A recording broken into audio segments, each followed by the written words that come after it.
Muy buenas noches, que la gracia del Señor esté con cada uno de ustedes. Les saluda su hermano Gerson Bravo, profesor de algunas asignaturas de EBS, y en esta oportunidad me siento sumamente contento por la oportunidad de compartir con ustedes la primera lección de Mundo del Nuevo Testamento.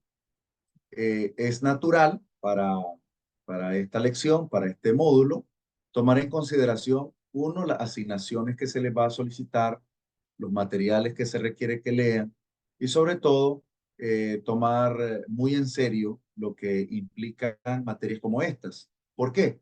Porque son materias de rigor. Es decir, son eslabones que unen contenidos.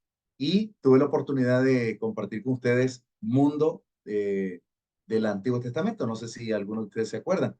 ¿Se acuerdan que estuvimos analizando ese amplio contenido del Antiguo Testamento?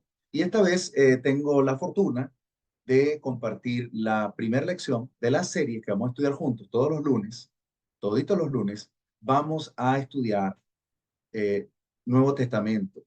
Van a tener otras materias que van referidas hacia el Nuevo Testamento, pero su orientación va a ser muy específica. En este caso, nuestro campo tratará de entender el entorno, el contexto en el que se escribe el Nuevo Testamento, el aspecto general de la historia que circula en torno a los textos neotestamentarios. Vamos a estudiar un poco de historia del Nuevo Testamento. Vamos a estudiar un poco de el idioma del Nuevo Testamento. Vamos a entender aspectos propios de la literatura neotestamentaria, que por antonomasia, por naturaleza, por esencia, es una literatura que debemos revisar y debemos también considerar. No podemos leer a la ligera el texto del Nuevo Testamento, no podemos pensar que es pan comido. El Nuevo Testamento nos da una riqueza tan profunda que trataremos de ver aspectos teológicos del texto del Nuevo Testamento, aspectos históricos del Nuevo Testamento, aspectos literarios del Nuevo Testamento, aspectos litúrgicos del Nuevo Testamento. Y pienso, no sé ustedes, pero pienso que sumergirnos en este campo nos dotará a nosotros de ciertas habilidades, no solo de conocimiento, sino habilidades interpretativas. Porque yo puedo conocer el Nuevo Testamento, puedo entender el Nuevo Testamento, puedo interpretar el Nuevo Testamento.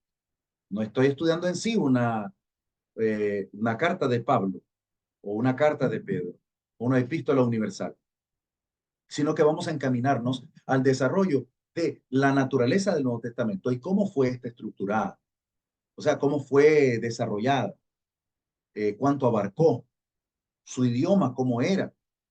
Muy probablemente vamos a ver algunas pistas del texto griego, de cómo fue narrado, de, bueno, ante todo, me van a permitir ustedes, que como cátedra abierta que se nos ha permitido, se nos permite este curso, hacer un discernimiento literario de las traducciones del Nuevo Testamento.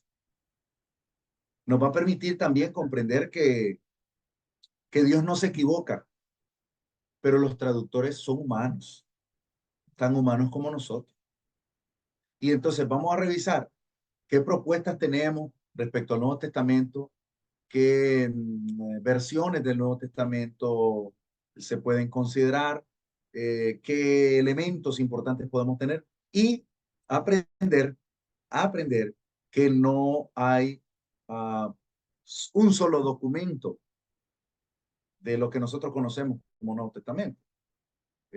Para nuestros cánones, para nuestra literatura, para lo que nosotros leemos, nosotros tenemos un Nuevo Testamento que abarca de Mateo a Apocalipsis, ¿cierto? ¿Hay alguien dentro de la sala que se sepa todo el Nuevo Testamento de memoria? ¿Alguien? Tengo mis sospechas que sí. Lo que pasa es que están tímidos. Lo que pasa es que apenas tenemos dos series estudiando juntos, pero poco a poco vamos a entrar en confianza. Pero todos sabemos que existe un contexto neotestamentario, desde Mateo hasta Apocalipsis, pero, pero debemos estar conscientes que fueron encontrados a lo largo del siglo I, II en adelante, manuscritos, textos en los que se alude narrativas, pasajes, historias que no están en nuestro contenido del texto del Nuevo Testamento. Esta Biblia pastoral que yo uso para predicar es una versión 1960 como usan muchos. Yo la uso porque me gusta el tamaño, pero a la hora de estudiar y discernir el texto, lo que trato de hacer es ir y abrazar varios Nuevos Testamentos, o sea, varias versiones del texto del Nuevo Testamento. Por lo tanto, vamos a hacer alguna revisión a lo largo de este contenido, algunos aspectos que son relevantes. Vamos a entender, por ejemplo, qué implicó la crucifixión para la humanidad, qué implicó la crucifixión para la humanidad, qué implicó el desarrollo del Evangelio en el Nuevo Testamento, qué implicó, cómo esto creó un impacto. Como yo sé que a ustedes les gustan las preguntas difíciles, les voy a crear la sincera motivación a través de un punto interesante, un punto de desarrollo cognitivo. Quiero que reflexionemos. No les voy a hacer una pregunta directa, pero les voy a hacer una reflexión. Ustedes saben que en la antigüedad los griegos tenían una filosofía y tenían también una mitología. Y en su mitología existían muchos dioses y también existían semidioses. Los dioses eran los descendientes directos de los titanes, como Gea, como Cronos y Cromos, y muchos otros titanes que gobernaron, según la mitología griega, al mundo entero. Pero de esos titanes, Hecatón, Quiros, Cíclopes, de esos titanes se desprende, según el mito, se desprende, yo sé que en este momento ustedes estarán pensando, pero eso qué tiene que ver con el Nuevo Testamento. Vayan percibiendo la explicación y luego vamos a ir a la reflexión.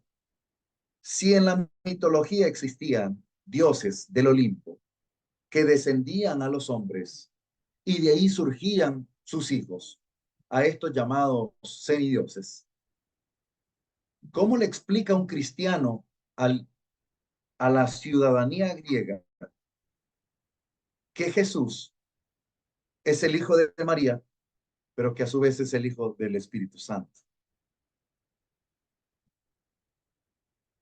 ¿Cómo lo explicarían ustedes? Les voy a dar libertad de cátedra. ¿Cómo lo entienden ustedes? ¿Cómo lo entenderían ustedes? Les voy a dar este espacio para que entremos en calor. A ver, Byron, ¿qué piensa? Yo lo veo pensativo. Yo lo veo pensativo a Byron. ¿Cómo ven ustedes esa pregunta reflexiva, una pregunta inquietante?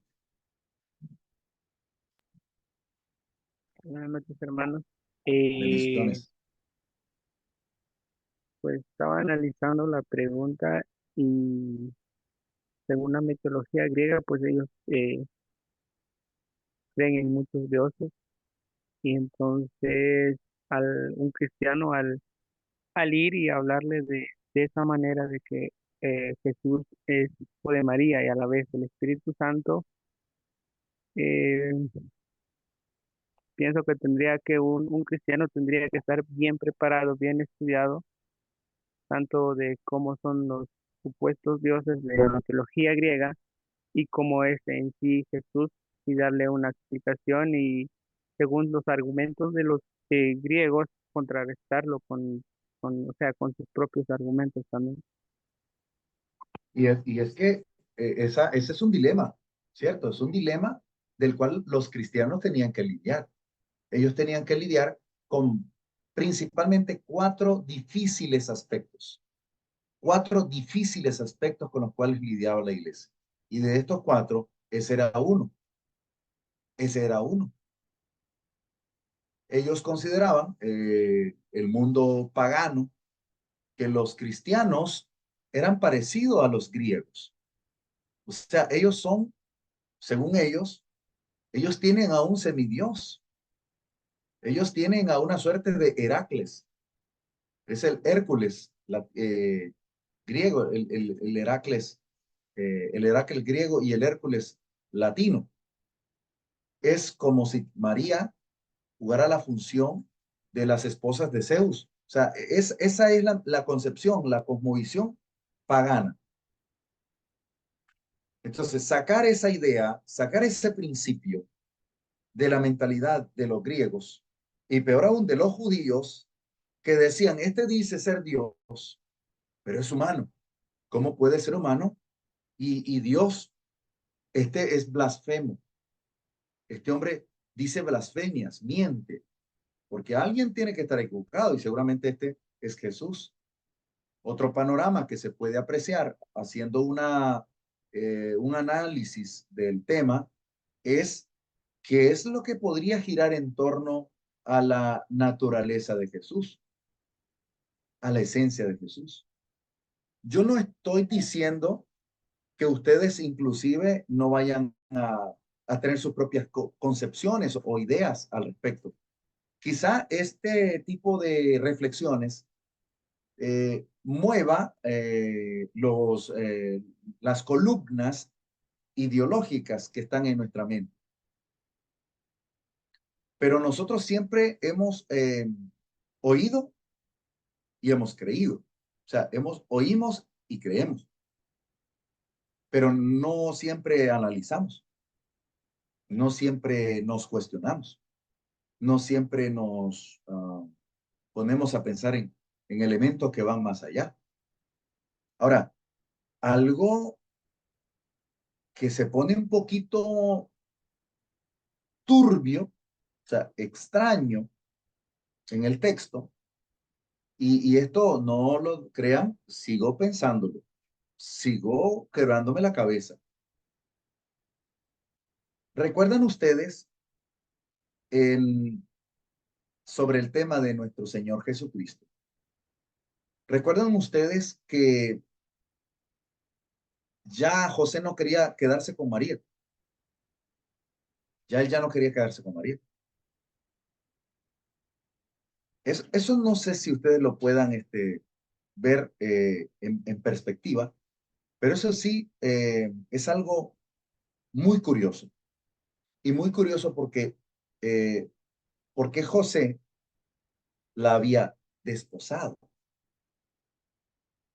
O sea que María ya era su esposa. Y lo que José se teme es eh, un momento escandaloso, un momento terrible. Por eso él, en secreto, dice el relato de San Mateo, dice que él en secreto pensaba en devolverla, ¿verdad? Si lo vemos desde el punto de vista, vamos a ver ese punto. Voy a entrar por ahí porque quiero que ustedes se conecten con esta materia. Pude haber entrado con una canica más liviana, con una pelota más fácil, pero quise entrar para que vean las implicaciones que esto tiene en el contexto del Nuevo Testamento. Por ejemplo, vamos a ver algunos puntos de vista, algunas alternativas, algunas ideas.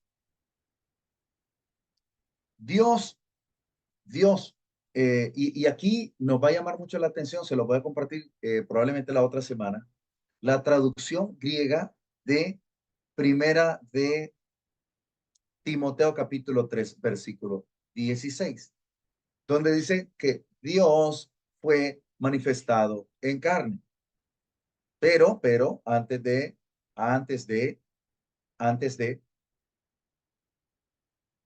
vamos a proponer un análisis del griego del Nuevo Testamento sobre ese texto, antes de poder emitir un juicio. No podemos emitir un juicio sin tener las debidas averiguaciones.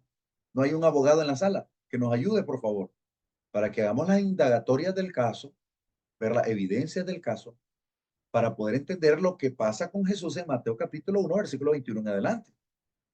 Y si vemos este punto, voy a tratarlo con pinza, por pinza, con cautela, pero no me perdonaría no plantearles lo que se explica al respecto, las propuestas que se hacen al respecto en el entorno del Nuevo Testamento. Porque un profesor de Mateo o de los Evangelios no puede pasar por esa materia sin explicar lo que yo ahora les voy a explicar. Número uno, una de las diferencias sobre la interpretación literal del texto y la interpretación simbólica del texto es que hay algunos aspectos que nosotros los tornamos muy rígidos y son difíciles de discernir. Este tipo de explicación, estoy en este momento en una batalla en mi mente para saber si ustedes están preparados para lo que voy a explicar o no. Quisiera pensar que ustedes podrían percibir esto, pero se lo voy a plantear sobre lo que se oye en el entorno de Mateo 1. Número uno, como María está casada con su esposo y María sale embarazada, José, José, por temor a una infidelidad, José decide devolverla. ¿Ustedes han leído eso? ¿Lo han leído? Pero no lo hemos dado, o sea, es un texto muy, lo creemos muy sencillo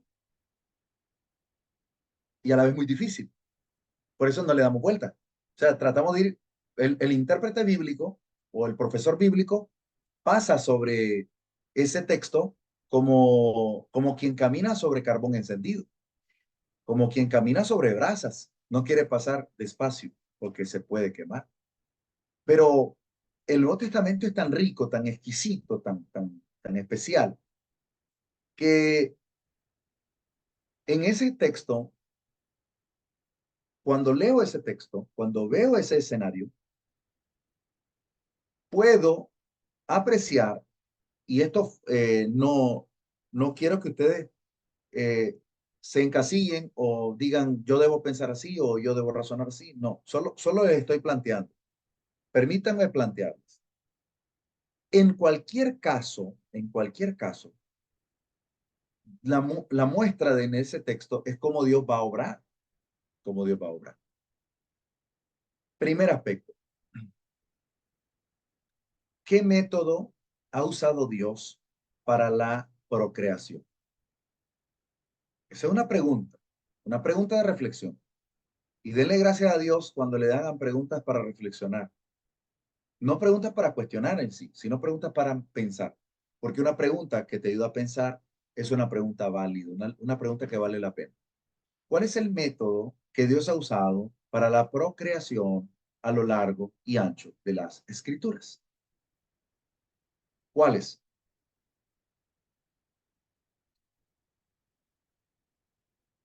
¿Cuál es el método?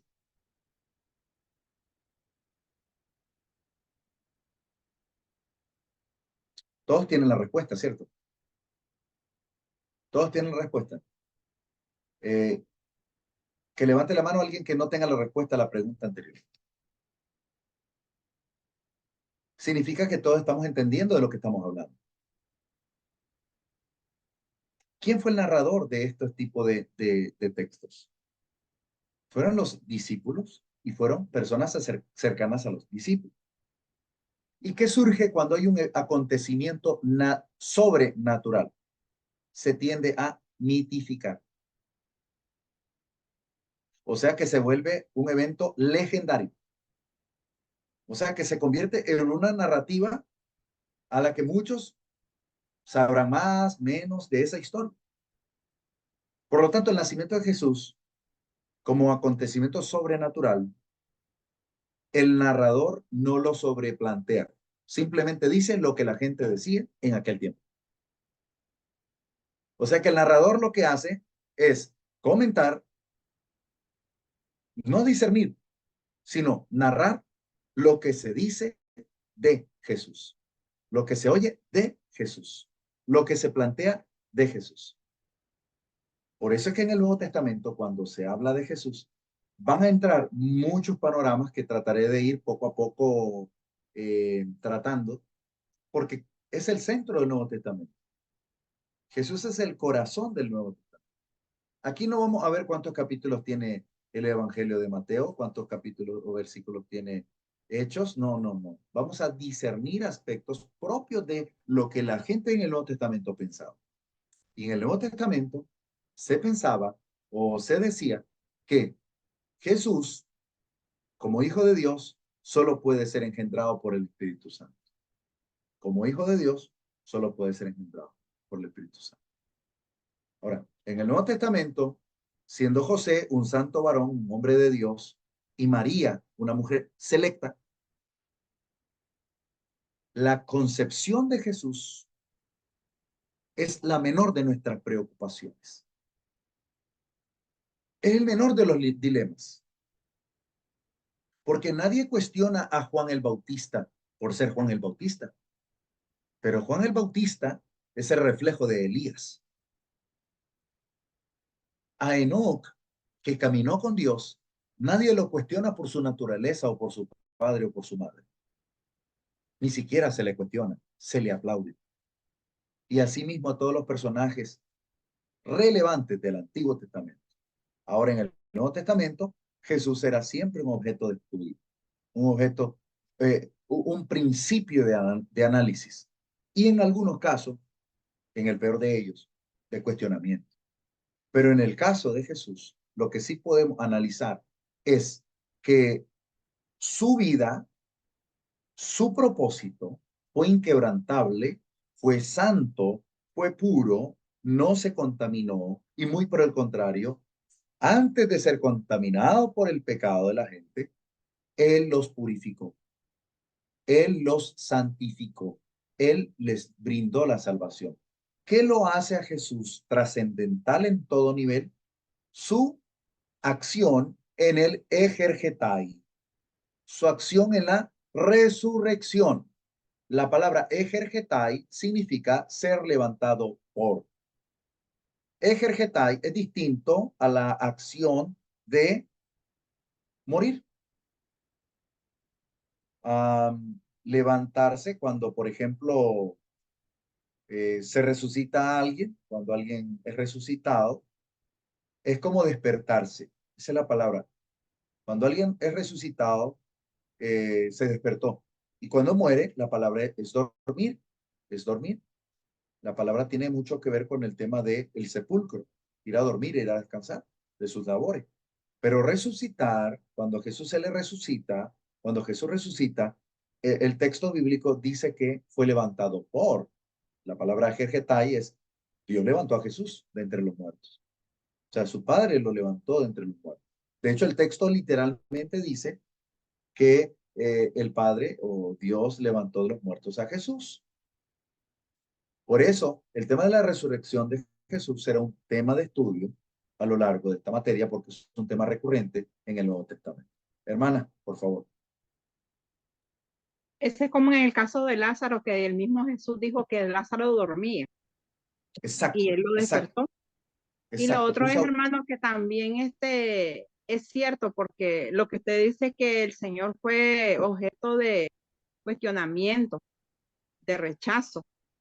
Y eso hace poquito lo acabamos de ver, que muchas veces por fe se creen muchas cosas, pero muchas veces, hermanos, se creen más en cosas, quizás ciencia, medicina, en cualquier cosa, menos en el Señor Jesús. A él lo cuestionamos incluso los mismos cristianos. Y es por eso de que quizás me llama muchísimo la atención eso que está diciendo de María y de José. En realidad no lo había pensado, porque realmente incluso como maestra de niño lo tocamos de una manera breve y solo tocamos algunos puntitos, pero nunca nos hemos como metido así a profundo a ver toda esa situación. Muy Exacto, interesante. exacto. Ahora, ¿cuándo comienza el dilema? El dilema comienza cuando un niño te pregunta, ok, ¿quién es la mamá de Jesús? María. ¿Y quién es el papá? Se llama José. ¿Y qué rol juega el Espíritu Santo allí? Se convierte en un tema muy, muy sensible. Para esto, debemos desmitificar el texto del Nuevo Testamento. Y lo más apropiado, a juicio de este autor, en el Nuevo Testamento debemos tratar con pincel, con mucho cuidado, los relieves. Y lo que sí podría confirmar con conciencia, con una perspectiva amplia, de que era el rumor de lo que se oía sobre el nacimiento de Jesús. O sea, los que hablan del nacimiento de Jesús, hablan de lo que se oye acerca de Jesús, lo que se dice de Jesús. De hecho, un poco más conscientemente, cuando uno lee Hechos capítulo 1, versículo 1 al 4, lo que hace el narrador, lo que hace el expositor bíblico, es decir, de forma clara, todo lo que yo presento en esta narrativa ha sido investigado de forma acuciosa, ha sido una investigación de años. Por eso es que ustedes van a encontrar que Lucas, de hecho hay muchos cuestionamientos sobre Lucas. Hay quienes piensan que Lucas no es el Lucas médico, es otro evangelista. Pero al punto al que quiero llegar es que Lucas ni siquiera se incluye del capítulo 1 al capítulo 16, no se incluye Lucas, de Hechos. Lucas entra hasta el capítulo 16, versículo 10, creo, donde dice, fuimos, ya se incluye viajando como misionero conjunto a Pablo. ¿Esto por qué? Porque él no estuvo allí en el momento de los acontecimientos. Él relata lo que otros vivieron y eso se llama relatos biográficos. Son relatos históricos. Entonces, lo precioso del Nuevo Testamento, lo precioso del Nuevo Testamento es que su línea, su temática va toda, va a estar unida por Jesús y va a ser celebrada a lo largo del relato. Pero en un momento dado, Jesús va a formar parte de un Jesús celestial que se va a los cielos. Y luego la iglesia va a ser movida por el Espíritu Santo. Entonces el Nuevo Testamento va a girar entre Jesús, el Espíritu Santo, y todo esto va a ser una cosa preciosa, preciosa, de cómo se va a narrar los relatos neotestamentarios. De allí van a partir muchos aspectos que a lo largo de las lecciones, este es solamente la introducción, no vayan ustedes a preocuparse de nada. Es solamente algunas ideas de lo que el Nuevo Testamento relata. Les voy a hacer una pregunta, por ejemplo. Ustedes saben que hay un relato, que hay un evangelio que dice que Jesús solía besar y aparece una página cortada y después dice a María de Magdala. Ese relato es de un evangelio considerado apócrifo.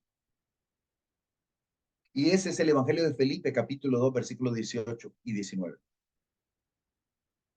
Ustedes saben que existe otro apocalipsis y no es el de Juan. El apocalipsis de Pedro. Y existen otros sinfín de relatos que son paralelos al texto del Nuevo Testamento. De hecho, en Judas capítulo 6, 7, 8, exactamente en el 9, habla acerca de los relatos del libro de Enoc. Relatos que no aparecen por ser relatos muy misteriosos, donde se relata el tema de los gigantes, de los nefilim, donde se habla de temas celestiales. Esto es una cosa bien, bien compleja, bien profunda. Hermana Reina, díganos. Hermano, Me llama mucho la atención eso que dijo de que hablan de que el Señor besaba a esta esta mujer. Entonces, ¿será que de ahí se agarraron para hacer esa película horrible que, bueno, yo no Exacto. la miré, solo la escuché, que ella era supuestamente su amante, Eh, eh, que convivía con él? esa es la narrativa que abraza Dan Brown en la obra literaria, bastante interesante, no lo puedo negar, pero muy peligrosa para los creyentes de poca lectura. Yo conocí una persona hace unos años, tal vez unos 8 años, que por más que le quise explicar eso, la película la apartó de la fe. La película de esa narrativa literaria la apartó totalmente de la fe. ¿Y sabe por qué fue? Porque estaba fuera de los cimientos de la fe cristiana. Para mí, mientras más conozco, obviamente más abro la mente, más me quedo como, ¿cómo no lo vi antes? ¿Cómo no escuché esto antes? ¿Cómo no lo había razonado? Pero es interesante ver los panoramas que existen y saber qué es lo que dicen y por qué lo dicen. Y por esa razón hay que ver que por qué no entró en el canon. ¿Y saben ustedes que no entró el Evangelio de Felipe en el canon? No por ese verso, no, sino porque tenía poca coordinación narrativa. Por eso es que en el Nuevo Testamento ustedes van a encontrar un relato que coincide con el otro de una forma particular, porque hay una comprobación de fuente, una comprobación de causa. Vamos a conocer un poquito del Nuevo Testamento, dónde se va a girar en torno al Nuevo Testamento, y cuando di una lección de esto, mostré en el mapa dónde quedaba todo el movimiento del Nuevo Testamento y, por ejemplo, el contexto, el entorno de los apóstoles, a excepción de Pablo, se mueve en torno a pocos kilómetros. Todo gira en torno a pocos kilómetros. Todo eso, todo eso. Y peor aún, desde el Antiguo Testamento al Nuevo Testamento, toda esa gran historia que uno lee está en torno de a pocos kilómetros geográficamente hablando, a excepción de los acontecimientos que se dan en Egipto, en Asiria, en Babilonia, que son pocos kilómetros más. Y también eventos como el de Jonás, que Jonás tiene que recorrer y se huye a Tarsis, o sea, España, así le llaman a España, Tarsis. Tenía que ir hasta España huyendo de Dios, pero de Dios no podíamos huir. Entonces, en el caso de Jesús, vamos a pasar la página pensando lo siguiente. De Jesús se ha hablado mucho y el Nuevo Testamento relata lo que se oía de forma increíble acerca de Jesús. Pero si algo puedo decir es que si nosotros somos hechura de Dios, creación de Dios, y Dios puso espíritu en el hombre, entonces Jesús, de la misma forma o de cualquier manera, siempre será el Hijo de Dios, porque ha sido eh, manifiesto de una forma trascendente y fue todo esto preparado por Dios desde la antigüedad. O sea, Dios envió a su Hijo, nacido de mujer, nacido bajo la ley, cuando vino el cumplimiento del tiempo, en el tiempo apropiado, ni antes, ni durante, ni después. Era en el momento justo. Algo precioso del Nuevo Testamento es que el Nuevo Testamento dice cosas que a veces nosotros no las apreciamos, ni siquiera cuando las leemos muchas veces. Levante su mano solo así. Si usted ya leyó las bodas de Caná, levante su mano. Ya leyó las bodas de Caná. O sea, ¿la ha leído, la ha oído alguna vez? Levante su mano.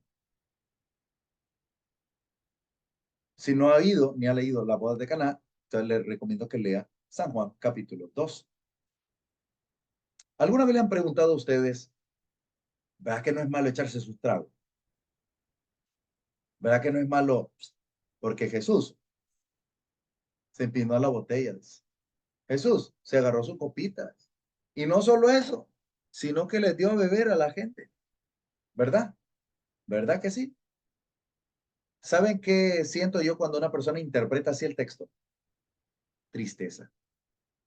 Me da pesar. Porque revela que no conoce el Nuevo Testamento. Revela que desconoce el mensaje de Jesús. Ok, le voy a lanzar la piedra. Cuando Jesús hace el milagro, cuando Jesús obra el milagro, ocurre algo que no ocurre en ningún otro relato. De hecho, el Evangelio de Juan no es estudiado individualmente por puro antojo. El Evangelio de Juan no debe ser estudiado junto a los demás textos de la literatura neotestamentaria, los demás evangelios, que son Mateo, Marcos y Lucas. No debe ser estudiado individual, por puro placer. Debe ser estudiado individualmente por la esencia y la naturaleza del relato. Vamos al texto. Vamos al texto. Cuando Jesús llega a la boda de Caná, también está su mamá. O sea, su mamá fue invitada. Pero su mamá allí no va a ser mencionada como su madre. Porque cuando María le dice, se ha acabado el vino, la boda se ha paralizado porque se ha acabado el vino, Jesús le dice, mujer, mujer, ¿qué es lo que te pasa? Aún no ha llegado mi hora. Lo que está diciendo, oigan este importante análisis del texto. Lo primero que está pasando aquí es que la esencia del relato nos está diciendo que Jesús allí es presentado como el Mesías esperado, como el Mesías, y ya María ya no está jugando el mismo rol, ya no juega el rol de madre, sino de hermana espiritual. Y entonces Jesús le tiene que decir a ella, mujer, yo vine por una misión. Pero, ¿saben? Cuando María le dice, se acabó el vino. Vino, el vino, una copa va a simbolizar algo. Cuando Jesús le dice, aún no ha llegado mi hora, o sea, aún no es mi hora de sacrificio.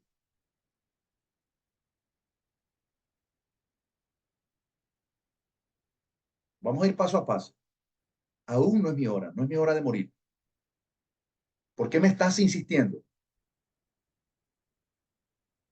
Entonces, cuando Jesús manda a la gente a que le ayude a traer las vasijas, pasa algo impresionante, algo que nunca se había visto.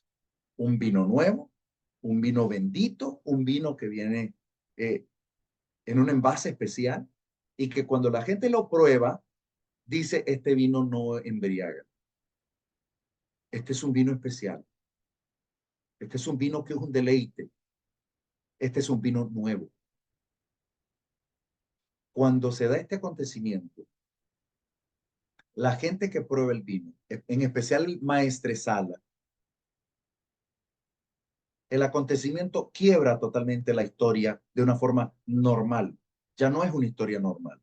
Es una historia trascendente. Aquí ya se está anticipando el sacrificio, la salvación. Por eso cuando la gente prueba, la gente sabe que esto es diferente. Va a pasar, va a pasar a ser un simbolismo del viejo pacto y del nuevo pacto. Y esa sangre, ese vino, perdón, se me escapó. Ese vino va a representar, va a simbolizar la sangre gloriosa. Va a ser un simbolismo. Y no es la única ocasión, discúlpenme, no es la única ocasión. Por eso, cuando dice en otro relato, también de este acontecimiento, dice el texto en San Lucas que no se puede echar el vino nuevo en odres viejos, porque el vino nuevo rompe la vasija. Y vasija nueva no puede recibir odre viejo porque lo daña. Está hablando espiritualmente. Ese relato es un relato espiritual. ¿Y por qué no se hizo en un cumpleaños ese milagro? ¿En qué se hizo, hermano? ¿En qué momento? ¿En qué? En una boda espiritual, en una boda que va a tener una representación, va a tener un simbolismo tan profundo, tan exacto, tan increíble.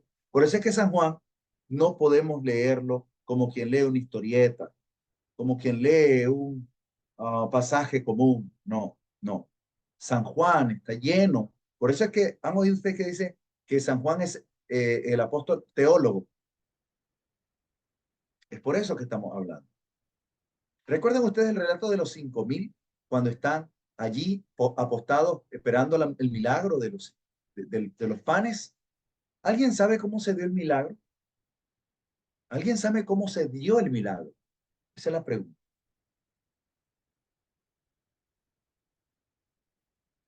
Jesús oró, me dijo alguien, Jesús oró y comenzaron a llover del cielo los panes. Otro me dijo, como que salieron como palomitas de maíz. No fue así, no fue así. Y si no fue así, ¿cómo fue?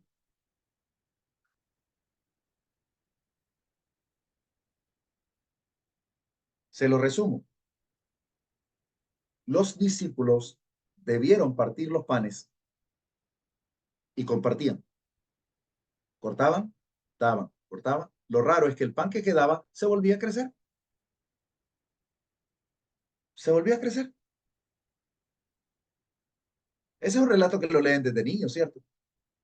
Que lo enseñamos, pero poco le damos atención a los detalles. Cuando se reparten los panes, y es que son 5 panes y 2 peces. Es el número 7, ¿cierto? ¿Qué significa el 7? Perfección. Pero no es el único símbolo que aparece ahí. El pan, el pan va a tener una representación increíble. Porque Jesús, cuando se hace la multiplicación de los panes y comparten los panes y los peces, el texto dice que sobraron 12 cestas de panes, pedazos de panes. ¿Cuántas cestas? 12. Misma cantidad, mismo número que el de los discípulos. Entonces ese pan no es el pan material, porque a Jesús le importaría mucho alimentar su cuerpo, pero más le importaría alimentar su alma. Es por esa razón que cuando Jesús habla del tema en el capítulo 6 del Evangelio de Juan, donde se narra este relato, hay un error garrafal del relato cuando cortan. Ustedes saben que Valera lo que hace es, alguien dijo Valeria, ¿no? Valeria corta los relatos y les pone renglones, y le pone ideas, y le pone capiteles, le pone ideas principales, estribillos, y le hace una maravilla.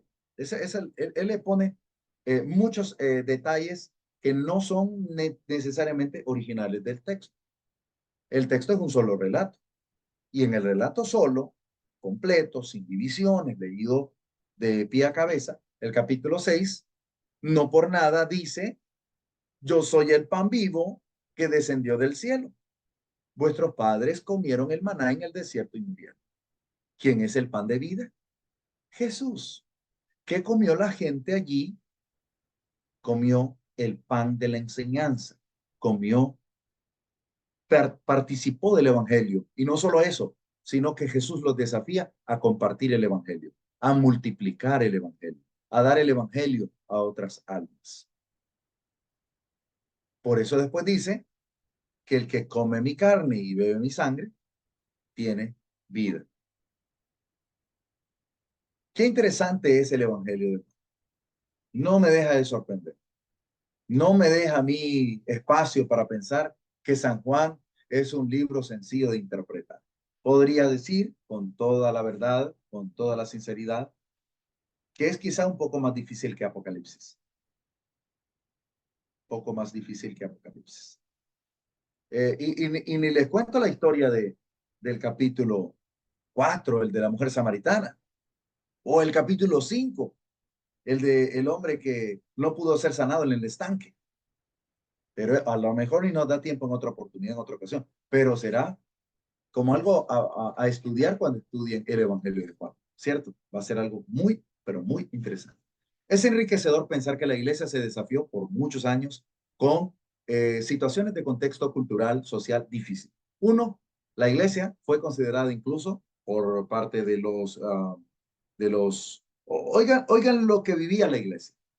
La iglesia para los judíos, la iglesia para los judíos, la iglesia era literalmente caníbal. La iglesia era caníbal. ¿Por qué? Porque ellos se comían a su maestro cada domingo. Se comían un trozo de su carne y de su sangre. Se bebían su sangre. Era antropófago, según ellos. Para los griegos, la iglesia era atea. La iglesia era atea para los griegos, porque los griegos veían que los cristianos no adoraban a Zeus, no adoraban a Hermes, no adoraban a Apolos, a Ares, a Marte, a Hera, a Afrodita, a Artemisa. Ellos literalmente pensaban que eran los cristianos, unos ateos puros. También decían, entre griegos y judíos, decían que los cristianos eran así ni más ni menos, así ni más ni menos, eran, como lo explicamos al principio, eran una suerte de griegos modernos, porque adoraban a un semidios, a un hombre Dios, que es Jesús. Es Dios, es hombre, entonces es un semidios para ellos. Otra cosa que también afectó a la iglesia del Nuevo Testamento, su naturaleza, su esencia y su enseñanza, es que para la cultura, para la sociedad, la iglesia era incestuosa. La iglesia era incestuosa. En otra palabra, la iglesia se casaba, el hermano con la hermana. ¿Cómo es eso? Que un hermano se case con la hermana, ¿verdad? Porque, ¿verdad que hermana Reina se casó con mi hermano Sergio? ¿Ah? La hermana Raquel se casó con el hermano Peinado, ¿verdad? Darwin se casó con Yesenia, su hermana en Cristo. ¿Cómo es eso entonces? ¿Cómo es eso? Que tu esposa es tu hermana. Eso es incesto. Ahora entienden la mentalidad en el contexto que gira la iglesia del Nuevo Testamento. Es un contexto difícil. Por eso, quédese a seguir estudiando este curso a lo largo de estas 9 lecciones que quedan, porque esto solo fue la pequeña introducción del mundo del Nuevo Testamento. Es mi esperanza, queridos hermanos, que esta primera parte haya sido de deleite, de incentivo, para poder entrar a un contenido precioso para conocer geográficamente por dónde anduvo Jesús, por qué le fue necesario a Jesús pasar por Samaria, si habían otras rutas comerciales. Y esto y más veremos. Lamentablemente tengo que despedir esta lección de hoy. Todas sus inquietudes pueden compartirlas directamente a mi Telegram, ¿verdad? A mi Telegram. Y por Telegram les compartiré al grupo algunas de las asignaciones para esta semana y también materiales que ustedes pueden ir leyendo para ir avanzando en nuestro recorrido, ¿no? En nuestro viaje. Así que vayan preparándose para lo que viene y esperamos tengamos gran discernimiento para la materia en general. Que Dios les bendiga mucho. Feliz noche